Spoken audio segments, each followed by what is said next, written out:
Pendant 40 ans, Moïse, c'est un Égyptien. Mais quand seulement il a 40 ans, une nature se révèle en lui, que c'est un Juif.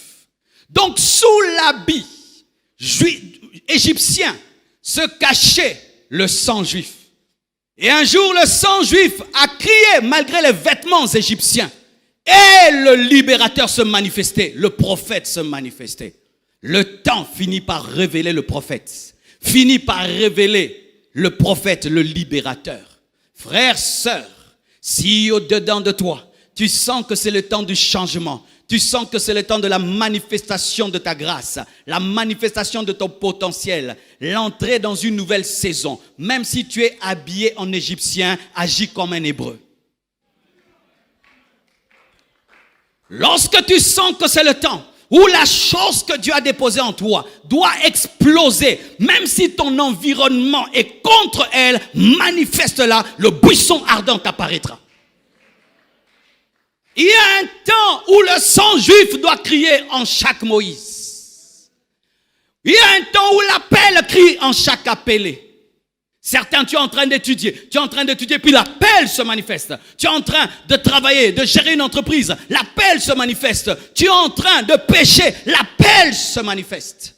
Je prie que le sang royal qui est en toi puisse crier, puisse crier, puisse crier. Laissez crier vos appels, laissez crier vos potentiels, laissez crier vos charismes, laissez crier votre temps, même si l'habit, c'est l'habit de l'Égyptien.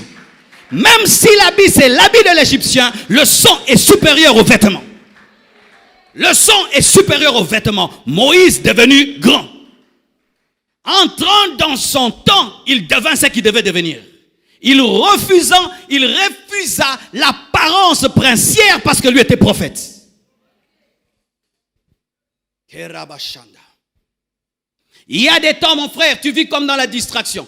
Tu acceptes d'être ce que tu n'es pas. Tu prends tout ce qu'on te donne. Tu portes tout ce qu'on te donne. Porte comme un Égyptien, il porte. Porte le nom d'un Égyptien, tu portes. Mais il y a un temps où tu as la révélation, tu te dis non, je veux ma vraie vie. Je veux ma vraie vie. Je commence ma vraie vie. Et j'accepte de quitter le palais royal et aller même dans le désert. Mais au moins là, je veux devenir l'homme que je dois devenir. Il y a un temps, tu dois commencer ta vraie vie. Tu dois arrêter de vivre au brillant. Arrêtez de vivre au brillant. Arrêtez la vie en attendant. Arrêtez la vie en attendant. Il y a un temps dans la vie, tu sens, je suis fatigué d'habiter chez mes parents. Je dois quitter, quitte. Si tu as déjà l'âge, quitte. Tu travailles pour quelqu'un pendant des années dans une entreprise. Tu sens que tu dois commencer ton entreprise. Quitte-la. Commence ton entreprise. Ta maison, il y a du désordre, un jour tu te réveilles. Non, fini le désordre dans ma maison. Toutes choses en ordre. Les travailleurs ne veulent pas un ordre, en ordre. Il y a toujours le temps du shift, mes frères. Il y a toujours le temps où Moïse le prophète commence à déranger Moïse le prince. Il y a toujours un temps où Moïse le prophète commence à déranger Moïse le prince. Et lui dit, je ne suis plus à l'aise dans la maison du roi. Je ne suis plus à l'aise. Je préfère vivre dans l'humilité, dans l'humiliation, mais avec les Hébreux. Parce que moi, j'ai une mission. J'ai la mission de libérer le peuple. Même s'il a commis une erreur, cette erreur l'a permis de rencontrer le buisson ardent. Mais au moins, il était sur le chemin de sa destinée. Parce qu'avant, il ne faisait que maltraiter les Juifs. Mais quand il commence à répondre à son sang, il commet une erreur qui l'amène à fuir. Et dans sa fuite, il rencontre le buisson. Il n'y a pas que le temps de la manifestation du péché. Il y a aussi le temps de la manifestation de l'onction. Des miracles et des prodiges.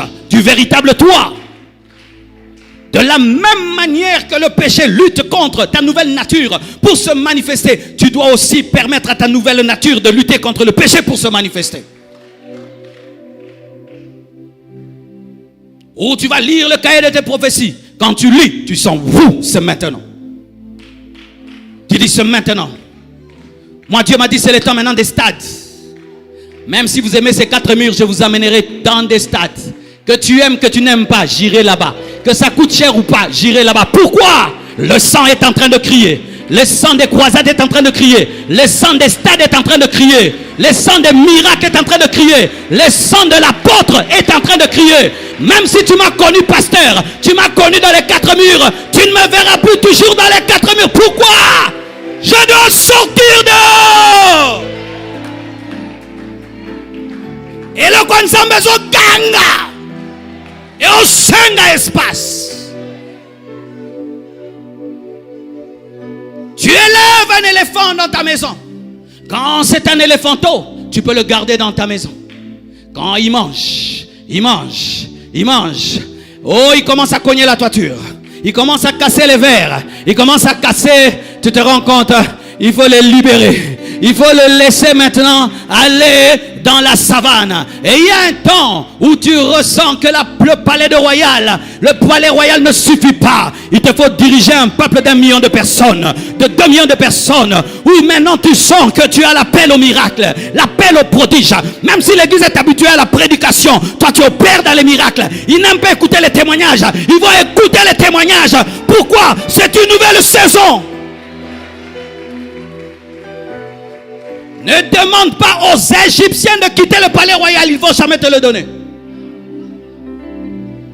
Ne demande jamais à Pharaon la permission de quitter le palais royal. Jamais il va te la donner. Tu dois répondre à ta nature. Tu dois répondre au potentiel. Tu dois répondre à l'appel. Tu dois répondre à ta destinée. Ou papa, maman, merci pour tout ce que vous avez fait pour moi. Dieu me dit de quitter le Congo. Je vais dans un tel pays. Je vais ouvrir une entreprise là-bas.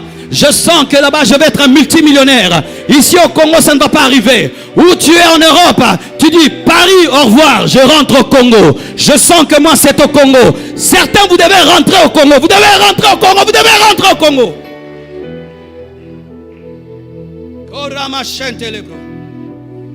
Mes frères et sœurs, c'est l'intérieur qui transforme l'extérieur. C'est l'intérieur qui transforme l'extérieur. Et les choses intérieures sont cachées. Mais elles ne peuvent pas demeurer cachées. Elles doivent finir par sortir.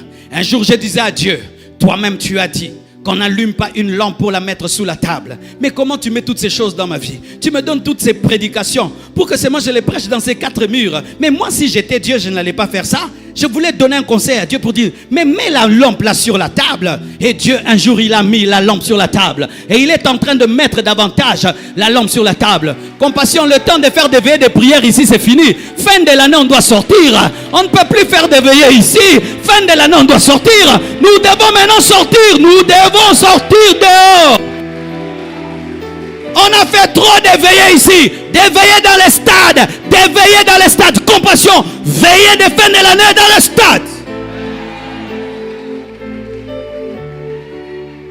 C'est pourquoi il faut des fois lire l'histoire. Je suis allé réfléchir sur certains de mes aînés qui remplissaient les stades. Mais ils n'avaient pas une église de 8000 personnes. Ils n'avaient pas une église de 9000 personnes. Ils avaient des églises de 3000 personnes, de 4000. Mais ils prenaient les 4000, ils les amenaient au stade. Et le stade se remplissait. Nous, on est à 8000, 9000. On est toujours ici. Il est temps de sortir. Il est temps de sortir. Les bonnes choses ne resteront pas cachées. Cette parole qui est prêchée ici doit être prêchée dans toute la ville de Kinshasa. Les Kinois doivent entendre cette parole. L'église du Congo doit entendre ce message. Même si ça va coûter cher, même si ce seront de nouvelles choses, nous ne pouvons plus rester dans le palais royal. Nous devons affronter notre destinée.